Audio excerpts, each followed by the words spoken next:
रही क्या? आ रही है महाराज आवाज? स्वामी जी आ रही है। प्रणाम अरे जी, ना, वापिस से प्रणाम। क्या विचार हाँ, आ करना रही है। अपने को? किस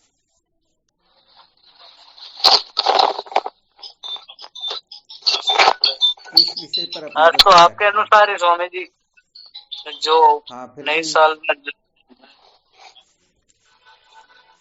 क्या कह रहे हो? आज तो हमारे हितार्थ जो भी रोज ही होता है, लेकिन आज खुला मन से है स्वामी जी, आपकी इच्छा अनुसार ही जो भी। ठीक बात है।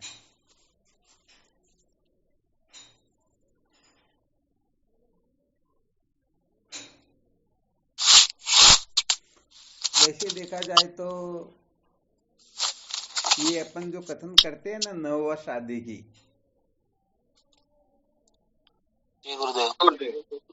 तो असलियत तो ये होती है, ये रहस्य शायद अभी तो मुश्किल से समझ में आएगा। थोड़ा आगे की कक्षाओं में जब अध्ययन करेंगे ना तब समझ में आएगा, परंतु थोड़ा संकेत जरूर कर देते हैं। प्रत्येक क्षण जो है वो नित्य नूतन होता है। क्या होता है? नित्य नूतन। हाँ, नित्य नूतन। इसलिए ये तो ठीक है, अध्यारोप की कक्षा के अंतर्गत नववर्ष आदि की कल्पना की जाती है, वरना प्रत्येक क्षण नित्य नूतन होता है।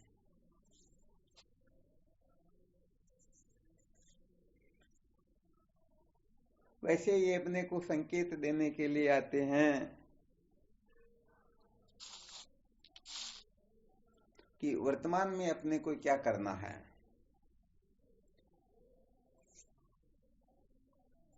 वर्तमान में क्या करना है, इसके लिए आगे अपने को प्राप्त क्या करना है, उसके लिए अपने को कुछ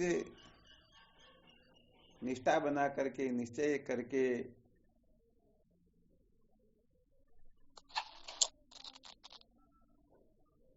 कुछ अपने को थोड़ी तैयारी करनी होती है।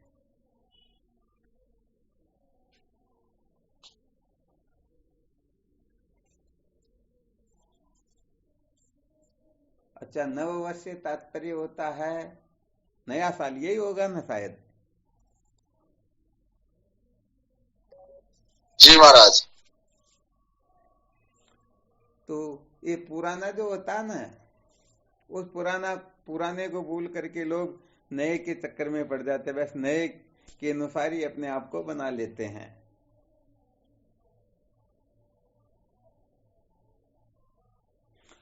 अपने को भी अच्छी तरह से इसका निरीक्षण, परीक्षण, समीक्षण करना है। जिस सत्य के साक्षात्कार के लिए हम जो वर्ष भूत हो गया, जो वर्ष व्यतीत हो गया, उस वर्ष में हमने जो कुछ भी किया उसमें कहां पर कमी रही, कहां गड़बड़ी रही, किस जगह पर हम सावधान नहीं रहे, कहां पर हमने स्वर्णिम अवसर को खो दिया। कुल मिला करके प्रत्येक जीव जो है अविद्या के बंधन से छूटने के लिए और सत्य के साक्षात्कार के लिए प्रत्येक क्षण कुछ न कुछ क्रिया चेष्टा करता ही रहता है। जब प्रत्येक क्षण ये क्रिया चेष्टा करता रहता है तो इसको जो प्राप्तव्य वस्तु है वह प्राप्त भी होनी चाहिए। तो वह वस्तु अपने को प्राप्त हुई या नहीं हुई, यदि नहीं हुई तो कारण क्या है? कहीं ना कहीं गड़बड़ घोटाला रहा होगा ना। तो उन समस्त गड़बड़ घोटालों को, अपनी समस्त नासमझियों को, समस्त गलतियों को भुला करके पुनः नए सिरे से अपने को उस तत्व के साक्षात्कार के प्रति प्रवृत्त हो जाना होता है, प्रवृत्त होना होता है। तो पहले जो कुछ भी किया उनसे यदि हम सचमुच में कृतार्थ नहीं हुए तो उनको महत्व न दे करके सचमुच में क्या करना चाहिए, क्या नहीं करना चाहिए, इस रहस्य को अच्छी तरह से समझ लेना चाहिए। तो जब तक सत्य का साक्षात्कार नहीं होता है तब तक ये प्रक्रियाएं चलती रहती हैं, और जिनको सत्य का साक्षात्कार हो जाता है उनके लिए ये सृष्टि नित्य नूतन है।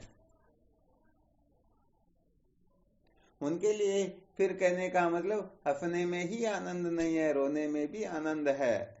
उनके लिए समाधि में ही आनंद नहीं है बल्कि विक्षेप में भी आनंद है।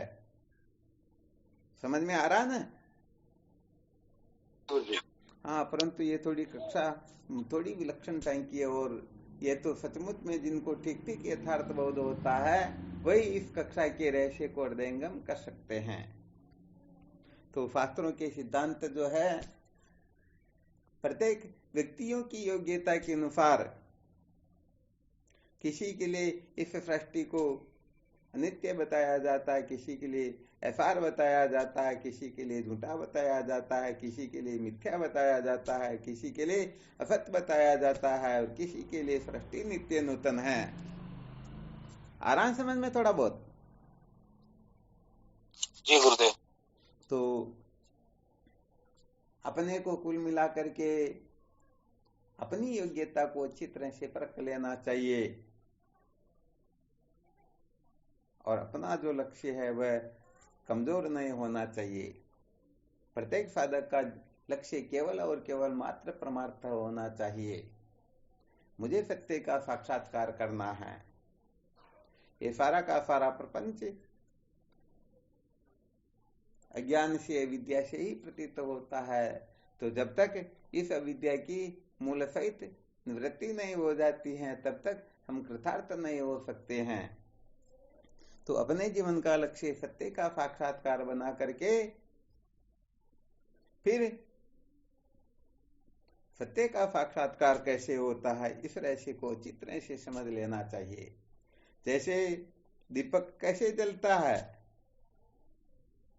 चलते हुए दीपक के दूसरे दीपक को फटा दो वह भी जल पड़ेगा, जल जाएगा ना? बिल्कुल जल जाएगा। तो यहाँ पर फिर कहने का मतलब ये रहस्य सिद्ध हो जाता है कि डॉक्टर बनने के लिए डॉक्टरों का संग करना होता है, वकालत सीखने के लिए वकीलों का। इसी प्रकार से हमें यदि सत्य का साक्षात्कार करना है तो जो सचमुच में सत्य का साक्षात्कार किए हुए कोई महापुरुष हो तो बस अपने को उनका संग कर लेना चाहिए, उनको महत्व दे देना चाहिए, उनकी मर्यादा के अनुसार अपने जीवन को बनाते हुए, हाँ ध्यान रखना अपने को अटकना कहीं पर भी नहीं है।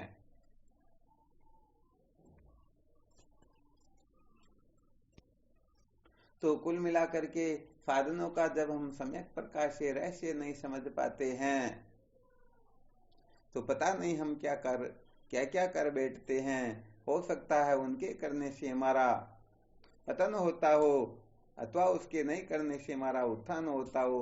ये सारी की सारी प्रक्रियाएं समझनी होती हैं। जैसे भूख लग रही हो तब भोजन की आवश्यकता होती है, परंतु भूख निवृत्त हो जाने के पश्चात उसी भोजन के त्याग की आवश्यकता होती है।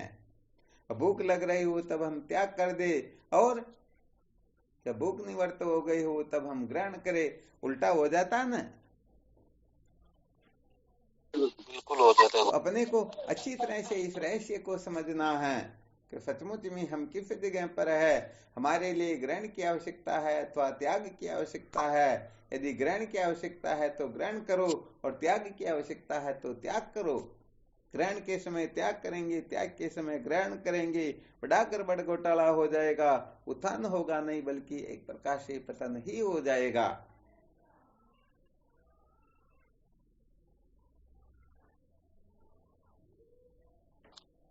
तो वैसे देखा जाए तो जब तक तत्व की जिज्ञासा जागृत नहीं हो जाती है तब तक शास्त्रोक्त मर्यादा से अपने जीवन को निरंतर आगे बढ़ाते हुए इसी फिराक में रहे। कब तत्व जिज्ञासा जागृत होगी, कब जागृत होगी, कब जागृत होगी। तो ये तत्व जिज्ञासा कैसे जागृत होती है इस फॉर्मूले को अच्छी तरह से समझ लेना चाहिए। इस फॉर्मूले को यदि कोई अच्छी तरह से समझ जाता है तो सचमुच में कृतार्थ होने में समय लगता ही नहीं। समय लगता है तो केवल और केवल मात्र उस फॉर्मूले को समझने में ही समय लगता है। फिर देखो, थोड़ा विचार करके, यदि आप अपने आप को धर्मात्मा मानते हो तो आपको धर्म की मर्यादा के अनुसार जीवन जीना होगा। यदि आप अपने आप को भक्त मानते हो तो इस समय आपको ईश्वर के अतिरिक्त किसी को महत्व नहीं देना होगा।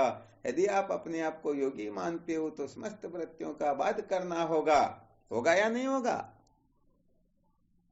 बिल्कुल होगा गुरुदेव। हाँ, यदि आप अपने आप को विवेकी समझते हो तो आपको दृष्टादृश्य का विवेक करना होगा।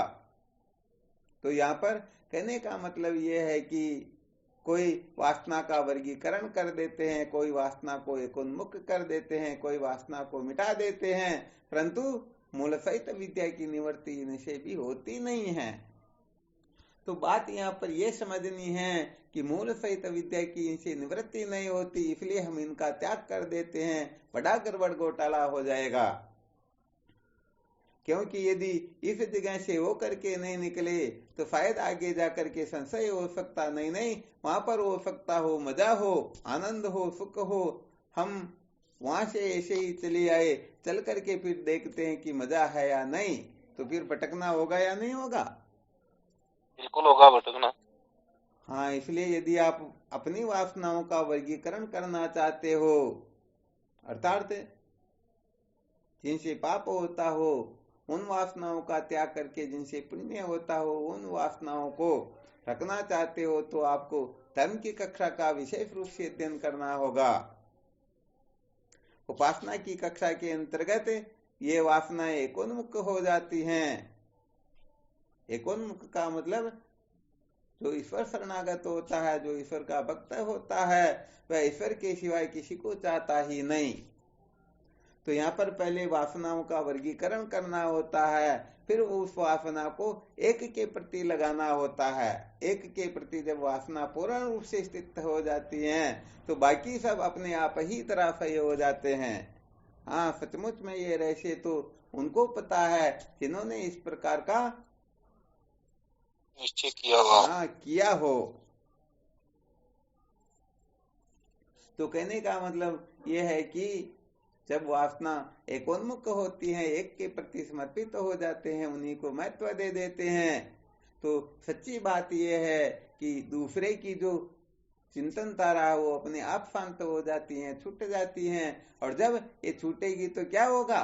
अरे, धर्म की कक्षा में 50% वासनाएं समझो बाधित हो गई, परंतु भक्ति की कक्षा में 99% वासनाएं निरुद्ध हो जाएगी।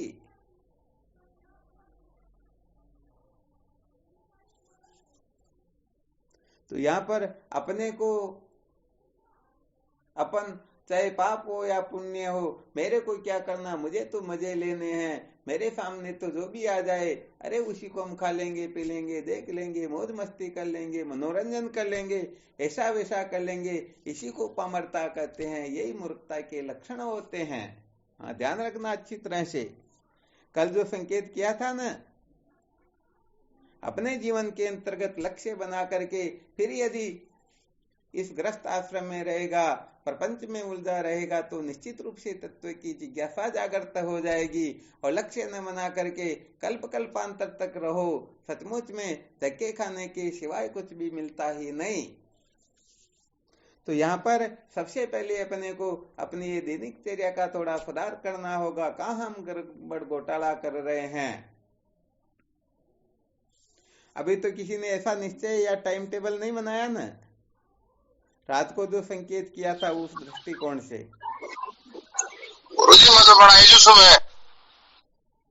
अरे वाह, क्या बात है, बहुत बहुत धन्यवाद। तब तो चलो, मोतीलाल जी बड़े विलक्षण प्रतिभा से वो आगे बढ़ रहे, बहुत धन्यवाद है।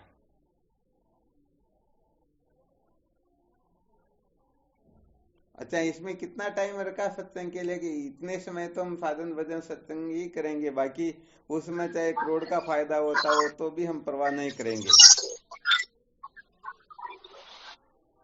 सुबह महाराज 9 बजे के बाद में 15 मिनट तो कर लिया मैंने। चलो, बहुत बहुत धन्यवाद है। परंतु हालांकि देखा जाए तो इतने से तो काम नहीं चलेगा, क्योंकि 24 घंटे में यदि 15 मिनट साधन भजन के लिए दे और 23 घंटे 45 मिनट संसार को दे, तो अभी तक तो वो कांटा ठीक ठीक नहीं आया। वैसे महाराज कृपा रही है आपकी तो बढ़ जाएगा। वैसे देखा जाए तो ये तो धन्यवाद, बहुत अच्छी बात, परंतु हमारा संकेत था जैसे ब्रह्मचर्य, अभ्यास और वैराग्य ये 3 वेदांत के पैर होते हैं। तो कहने का मतलब हम 1 महीने में 30 दिन ब्रह्मचर्य का पालन करेंगे, 15 दिन करेंगे, 7 दिन करेंगे, 3 दिन करेंगे, 1 दिन करेंगे, ऐसा निश्चय करके फिर अपने को निश्चय करना, मुझे उस तिथि को, उस तारीख को, उस दिन मेरे को इसका पालन करना, और फिर देखो आगे बढ़ करके क्या होता है। तो हालांकि 30 में से 30 दिन पालन करने वाले तो शायद दुनिया में बहुत ही दुर्लभ होंगे। 15 दिन भी पालन कर ले तो बहुत ऊंची बात है, और 7 दिन पालन करे तो भी बहुत ऊंची बात समझो। और यदि कोई 2-3 दिन के लिए देखता तो साधारण कक्षा में आता, उनका कोई विशेष महत्व नहीं होता है। इसी प्रकार से ब्रह्म अभ्यास के लिए निर्णय ले, इसी प्रकार से वैराग्य के लिए निर्णय ले। इतने समय तक तो मैं संसार से विरक्त ही रहूंगा। तो 5-15 मिनट जो कुछ भी करो ना, तो इस दृष्टिकोण से किया करो।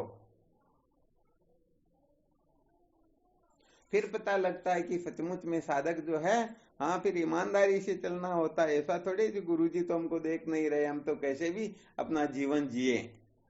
अरे गुरुजी क्या देखे, गुरुजी तो आत्मा के रूप में प्रतिष्ठित है, और अपने को तो हर बात का पता होता या नहीं होता।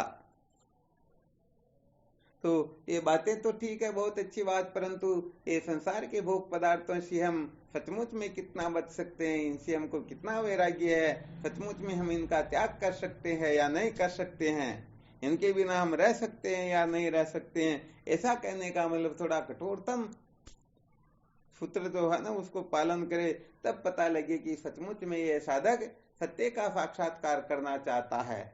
वरना ये भोगते हुए भजन तो भगवत प्राप्ति का साधन होता ही नहीं, ये तो भटकाने वाला ही होता है। मौज मस्ती मनोरंजन करते हुए आज दिन तक किसी ने सत्य का साक्षात्कार किया क्या? नहीं हो सका महाराज। तो यहाँ पर हम ऐसा नहीं कह रहे कि आपको निषेध से कितना वैराग्य है, क्योंकि जिनको निषिद्ध विषय से वैराग्य नहीं है वो तो हमारी कक्षा के अधिकारी ही नहीं है। हम कहना चाहते हैं कि आपको विहित से कितना वैराग्य है। आ रहा है समझ में? जी गुरुदेव। हाँ, चलो, बहुत बहुत धन्यवाद। तो कुल मिलाकर के होता क्या है कि हम जिस कक्षा के अधिकारी होते हैं ना, उस कक्षा की ओर से तो हम आंख बंद कर लेते हैं और अपने को आगे दिखाई देता नहीं, नहीं मैं तो डायरेक्ट उस कक्षा में बैठूं। अरे भाई, तुम्हारे में ऐसी योग्यता नहीं है। यहाँ पर तो ब्रह्मलोक लो भोग जो चाहे सबन को त्याग, वेद अर्थ ज्ञाता मुनि कहत तहीं वे राग। ब्रह्मलोक तक के भोगों का भी जो सम्यक प्रकार से त्याग करने की इच्छा वाला हो, करना चाहता हो या कर चुका हो, वही तो इस ब्रह्म विचार का सचमुच में अधिकारी होता है। तो यहाँ पर सदा ध्यान रखा करो, जब वेदांत की कक्षा में जब किसी भोगों से गिलाने का या ऐसा वैसा वर्णन किया जाता, तो वहाँ निषिद्ध का 1% भी मत समझना, यहाँ विहित का ही होता है। क्योंकि निषिद्ध का त्याग तो पहले धर्म की कक्षा में ही हो गया, वेदांत की कक्षा में पीछे हुए को थोड़े पीसा जाता या पीसा जाता?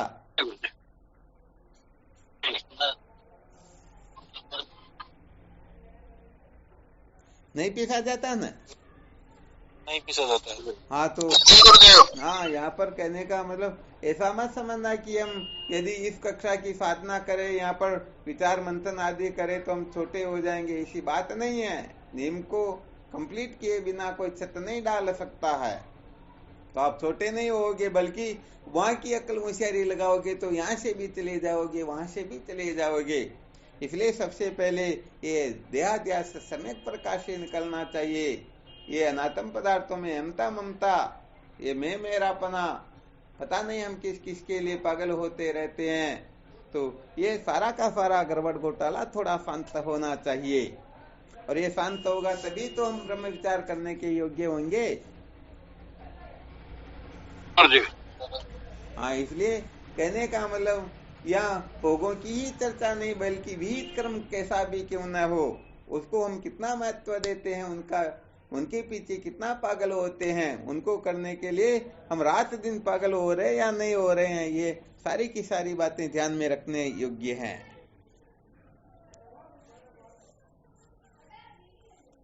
शायद समझ में आ रहा होगा। जी गुरुदेव। हाँ, बहुत बहुत धन्यवाद। तो अपने को कुल मिला करके अपने बारे में मैं कितना महान हूँ, कितना शूरवीर हूँ, कितना पावरफुल हूँ, मैं कितना संसार का त्याग कर सकता हूँ, तो अपने को जो शास्त्रोक्त रीति से विहित भोग मिले हुए हैं, उन विहित भोगों को भोगने की इच्छा भी न हो, उस और भी प्रवृत्ति न हो, उसको भी किस प्रकार से समझे। किसी को ध्यान में आ जाए, योग वासिष्ठ में वर्णन आता है, आपात रमणीय। इतना टाइम लगाओगे तो गड़बड़ हो गया, फिर सोच रहा हूं इसे भी और नीची कक्षा की सुनाए। अर्थात यहाँ निषिद्ध भोगों को अपात्रमणीय स्थिति में नहीं, बल्कि विहित भोगों को भी अपात्रमणीय समझने लगे, तब समझो हम सचमुच में आगे बढ़ रहे हैं।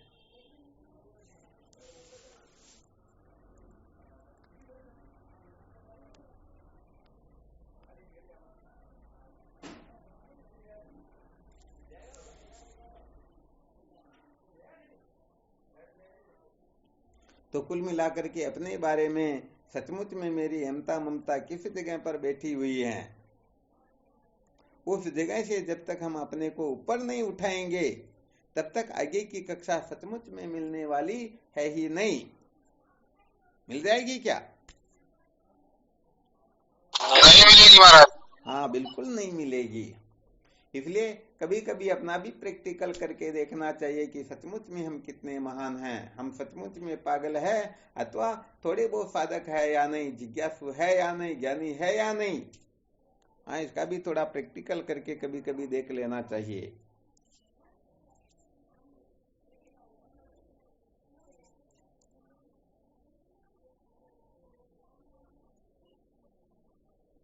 तो ये नव वर्ष जो है, हमें नवीन प्रेरणा देने के लिए नए जोश के साथ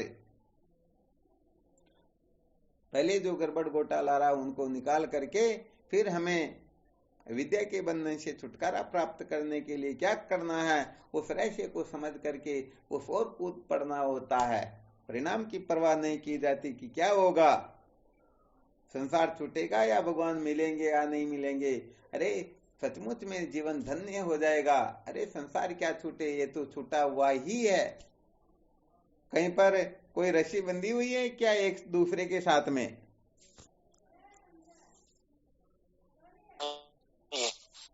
हाँ, तो बिल्कुल सत्य बात है। इसलिए किसी की चिंता नहीं करनी चाहिए। सचमुच में जो इसीलिए पहले जीवन में भक्ति की आवश्यकता होती है। जब कोई जीव ईश्वर के समर्पित तो हो जाता है तो सचमुच में ईश्वर उनकी सम्यक प्रकार से रक्षा करते हैं। तो जिनको ईश्वर के प्रति आस्था न हो या प्रारब्ध पर विश्वास न हो, वैसे देखा जाए तो भागवत के अनुसार शरीर की रक्षा प्रारब्ध के अधीन होती है। जैसा इसका प्रारब्ध होता है वैसा सबका सब कुछ हो जाता है, परंतु हम डरते हैं कि नहीं ऐसा करेंगे और ऐसा हो जाएगा तो फिर हमारा क्या होगा। तो ये सब कमजोरियां होती हैं। ये सारे के सारे वो रोड़े होते हैं, अपने को बांधने वाले, अटकाने वाले होते हैं। इसलिए ज्यादा चिंता ना करके, हाँ, जिनकी उम्र भी समझो 25-30 वर्ष से कम है, उनको तो भले कोई दिक्कत नहीं, संसार के पदार्थों की वो प्रवृत्ति जैसी है वो ठीक है, परंतु जो 30 से ऊपर उठ गए हैं उनको कम से कम 60% संसार का त्याग कर देना चाहिए, और जो 40 से ऊपर उठ गए उनको 80% संसार का त्याग कर देना चाहिए। संसार का त्याग समझो, भोगों का त्याग समझो, मौज मस्ती का कुछ भी समझो, परंतु कम से कम इतना तो त्याग कर ही देना चाहिए। और वहां पर किसी प्रकार का समझौता करे ही नहीं। चलो क्या फर्क पड़ता है, एक दिन में ऐसा किया, कल देख लेंगे, परसों पालन कर लेंगे, फिर ध्यान रखेंगे, ऐसा नहीं, अभी नहीं तो कभी नहीं। वैसे देखा जाए तो साधकों में ऐसी विशेषता होनी चाहिए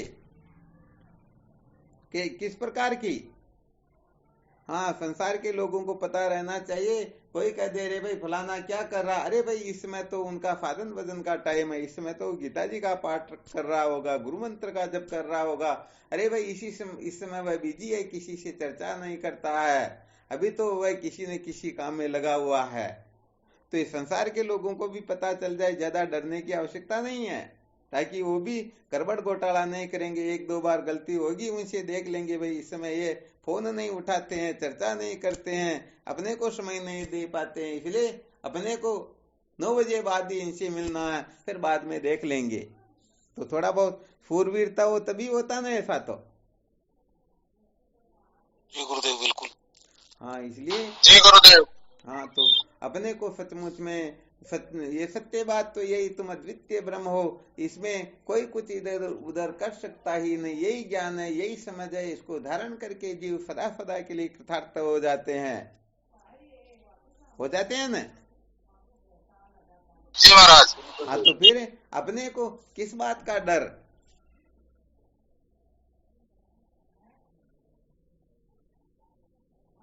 इस रहस्य को निश्चय कर लो, और फिर अपने को जो कुछ भी प्राप्त है उसको शास्त्रोक्त रीति से करते हुए हमें जीवन मुक्ति के विलक्षण आनंद का अनुभव करना है। अब इसमें किसी को किसी भी प्रकार की शंका हो, कोई बहुत भारी पहाड़ लग रहा हो या ऐसा वैसा कुछ हो, तो वो कहने का मतलब, हाँ, परंतु ध्यान रखना, बहुत ज्यादातर साधकों में ये खूबी होती है कि गुरुजी तो इसका पालन ही नहीं करते, हम क्यों करें। आ रहा समझ में? जी महाराज। हाँ, तो गुरुजी कैसे रहते कैसे नहीं रहते, गुरुजी जाने, गुरुजी का काम, अपने को क्या करना है, इस रहस्य को अच्छी तरह से समझना है। क्योंकि थोड़ा संकेत शायद किया गया था कि रास्ते में रोड के जितने भी नियम होते हैं ना, ये जो रोड पर चल रहा होता है उसको पालन करना होता है, या जो घर पर बैठा हुआ या मंजिल पर पहुंच गया उसको पालन करना होता है।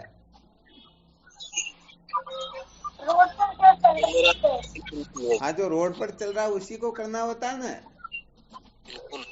हाँ, तो कुल मिलाकर के बात ये है, जो घर पर ही बैठे हुए हैं वो पामर पुरुष होते हैं, वो संसारी होते हैं, और जो मंजिल पर पहुंच गया वो ज्ञानी होता है, और जो रास्ते में चल रहा होता है वो जिज्ञासु होता है। तो ये सारा का सारा पालन करना जो है जिज्ञासुओं के लिए होता है, अज्ञानी के लिए और ज्ञानी के लिए कोई नियम नहीं होते हैं। यदि आप अपने आप को अज्ञानी समझते हो तो जो आपकी मौज मस्ती मनोरंजन, हमें कोई आपत्ति नहीं। यदि आप अपने आप को ज्ञानी समझ बैठते हो तो भी आपके लिए कोई नियम नहीं। परंतु यदि आप ऐसा कथन करते हो कि हम जिज्ञासु हैं, तो भाई जिज्ञासुओं को तो समस्त नियमों का पालन करना होगा, उन्हें शास्त्रोक्त रीति से चलना होगा, क्या करना क्या नहीं करना इनका अच्छी तरह से मंथन करके ध्यान रखना होगा। तो यहाँ पर रहस्य ये होता है कि अज्ञानी कुछ जानता ही नहीं इसके लिए, इसलिए उनके कुछ भी नियम लागू नहीं होता है, और ज्ञानी सब कुछ जानता है इसलिए उनके लिए भी कोई नियम लागू नहीं होता है। छोटे से बच्चे के लिए कोई नियम लागू होता है क्या? कुछ नहीं होता। अरे वो कुछ नहीं होता। और ज्ञानी के लिए क्या नियम, ज्ञानी तो सब कुछ जानता है, उनको कोई नियम मर्यादा बता सकते कि तुम ऐसे रहो या वैसे रहो, क्योंकि ज्ञानी जो है वह विधि का गुलाम नहीं होता है। यदि कोई विधि का गुलाम है, नियम मर्यादा का गुलाम है, तो वह किसी को भी बंधन से मुक्त कर ही नहीं पाएगा। ध्यान रखना अच्छी तरह से।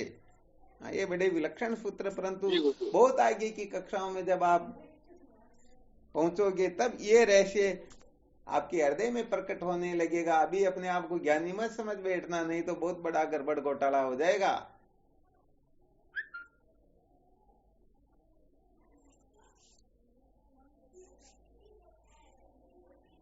हाँ मैं ज्ञान स्वरूप हूं, ये तो इसी समय निश्चय कर लेना। परंतु ज्ञानी समझ लोगे तो बड़ा गड़बड़ घोटाला होगा। आप नित्य शुद्ध बुद्ध मुक्त अद्वितीय ब्रह्म हर अवस्था में हो, हंसते हुए चाहे रोते हुए, आप निश्चित रूप से अद्वितीय ब्रह्म ही हो। इसमें कभी भी स्वप्न में भी संशय नहीं करना चाहिए।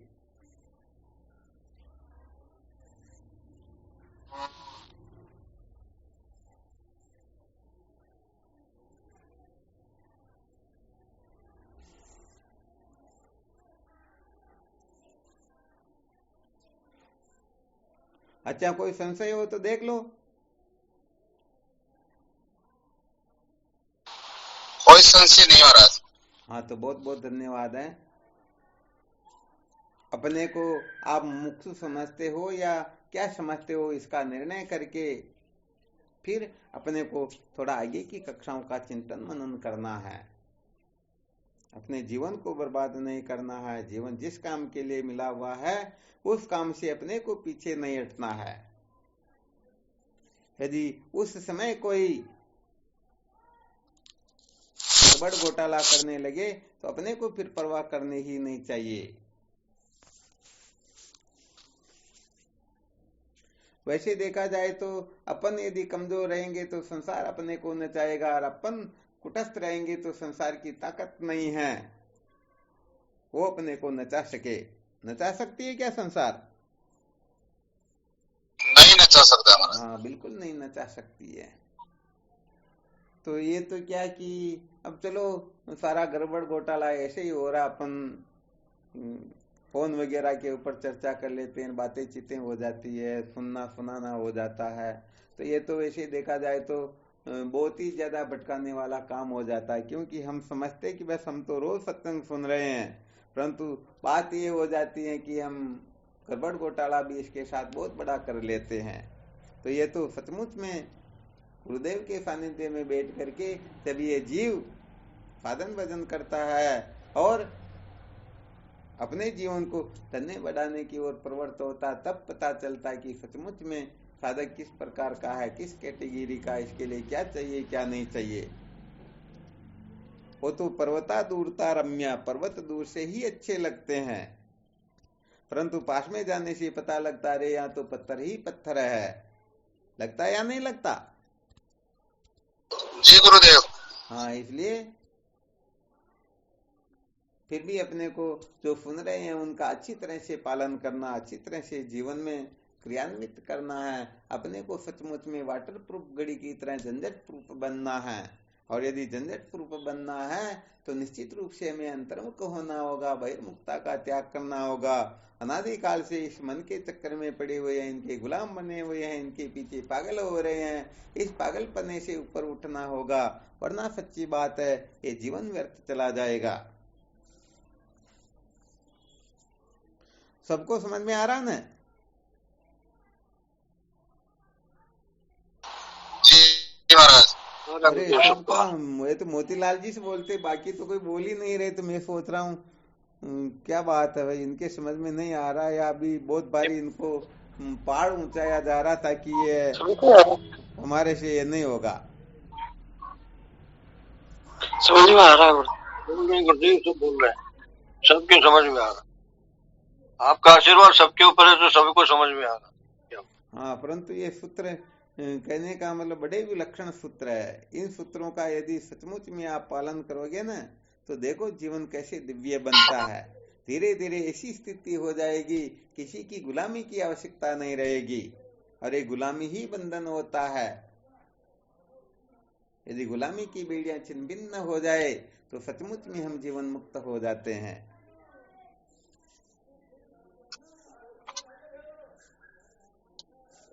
चलो बहुत बहुत धन्यवाद। और कोई शंका हो तो बोलो।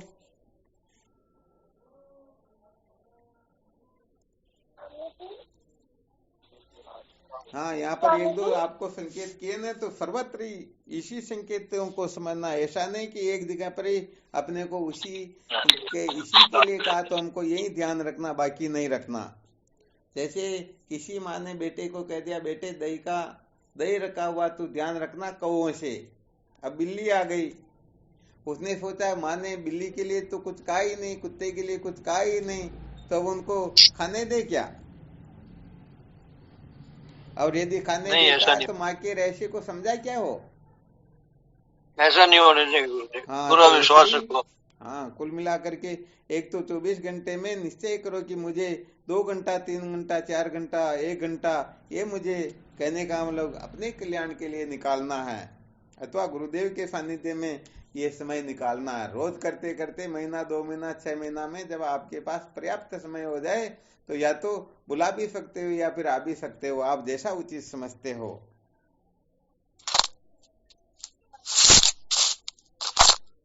तो हमको हर जगह पर विशेष रूप से सावधान रहना। जो जो अमूल्य वस्तु फिर कभी मिलने वाली नहीं है उनका तो विशेष रूप से ख्याल रखना है। अभी अपने महंगे मेहमान आते तो उनका ज्यादा ध्यान रखते हैं ना, और भिखारी आ जाते तो उनको ऐसे ही डाल देते 1-2 चपाती और चलो रवाना हो यहाँ से।